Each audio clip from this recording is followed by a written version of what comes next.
একটি সংস্কারকে সামনে নিয়ে এগিয়ে যাচ্ছি।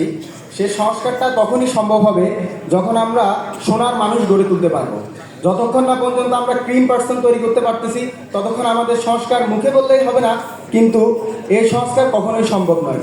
আমরা দেখতে পাচ্ছি আমাদের এই অভ্যুত্থানের পর তার দিকে চাঁদাবাজি, লুটতরাজ, দুর্নীতি সব যেটা আগে ছিল, স্বৈরাচারের আমলে ছিল, ফ্যাসিস্টরা করে গেছে, সেটা এখনও চলছে, শুধু স্থান পরিবর্তন হয়েছে। আগে ওই দল করতো, এখন নতুন দল করতেছে।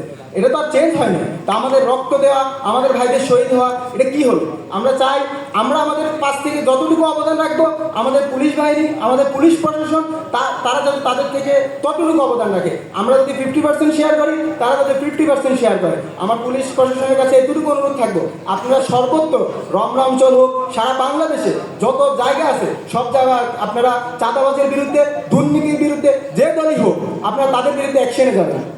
এরপর আমরা চাই যেমন আমাদের সিন্ডিকেট যেটা বিষয়টা, বাজারের যে মূল্যটা, এটা দিন দিন শুধু অগ্রগতি হচ্ছে, এটা তো অবনতির দিকে আমরা দেখতেছি না। কেন এমন হচ্ছে? আমাদের পুলিশ বাহিনী খুবই ইন্টেলিজেন্ট, খুবই চৌকস, তারা জানে কোথায় এর মূল, তারা সেখানে হাত দিতে হবে।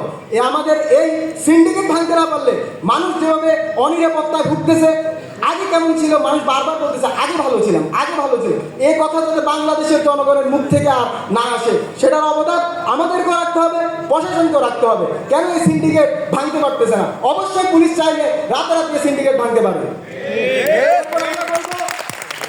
আমরা বলবো এই যে জুলাই গণহত্যা, যতজন আওয়ামী লীগ ফ্যাসিস্ট সরকারের আমলে যারা আমাদের ভাইদের উপরে, আমাদের প্রত্যেকটা বিরোধী দলের শক্তির উপরে যারা এভাবে রাতের আধারে হত্যাকাণ্ড চালিয়েছে, ইন্টারনেট বন্ধ করে চালিয়েছে, তাদেরকে আপনারা প্রশ্রয় দিবেন না। পুলিশ বাহিনী, আমাদের প্রশাসন সব কিছু জানে, তারা কোথায় লুকিয়ে আছে, কোথায় ঘাপটি মেরে বসে আছে। আপনারা তাদেরকে ধরে আনুন, ধরে এনে জাতির সামনে আপনারা বিচারের আওতায় নিয়ে আসুন। যতক্ষণ পর্যন্ত না আপনারা এই খুনিদের বিচার করবেন, ততক্ষণ পর্যন্ত এই জাতির মুক্তি হবে না। এবং কি পরবর্তী যে দল ক্ষমতা আসবে, তারাও তাদের এই পুঁজিকে কাজে লাগাবে, বিরোধী দলের শক্তির উপরে তারা অত্যাচার নির্যাতন করবে। আমরা পুলিশের অবদান ভুলবো না, পুলিশদের অবদান অবশ্যই আছে। স্বাধীনতার 5 আগস্টের পর থেকে 11 আগস্ট পর্যন্ত যখন পুলিশ তাদের কর্মযজ্ঞে ছিল না, আমরা দেখেছি, আমরা ছাত্র জনতা ট্রাফিকে কাজ করেছি, দেখেছি অনেক কষ্ট, রোদের মধ্যে দাঁড়িয়েছিলাম, অনেক মানুষ আমাদেরকে খাবার দিয়েছে। কিন্তু আমরা দেখি যখন আমাদের ট্রাফিক ভাইরা কাজ করে, কেউ একটা 20 টাকা দিয়ে একটা পানির বোতল তাদেরকে কিনে দেয় না। এখানে আমাদেরও ব্যর্থতা আছে। কেন আমরা তাদেরকে সহানুভূতি দেখাচ্ছি না? তাদের অবদান অনেক। একটা দেশকে সুষ্ঠুভাবে পরিচালনার জন্য পুলিশের অনেক অবদান রাখছে। আমি আহ্বান করব, আপনারাও আপনাদের জায়গা থেকে, আমরাও আমাদের জায়গা থেকে সর্বোচ্চটুকু সাপোর্ট দিয়ে পুলিশকে এর সুন্দর একটি দেশ, সুন্দর একটি বাংলাদেশ গঠন করার আমরা সাহায্য করবো ইনশাল্লাহ। সর্বশেষ আমি একটু বলতে চাই, আমি এখানে দাঁড়িয়েছি শিবিরের প্রতিনিধি হয়ে, আমি রমনা থানার সাহিত্য সম্পাদক রবিউল আওয়াল হৃদয়।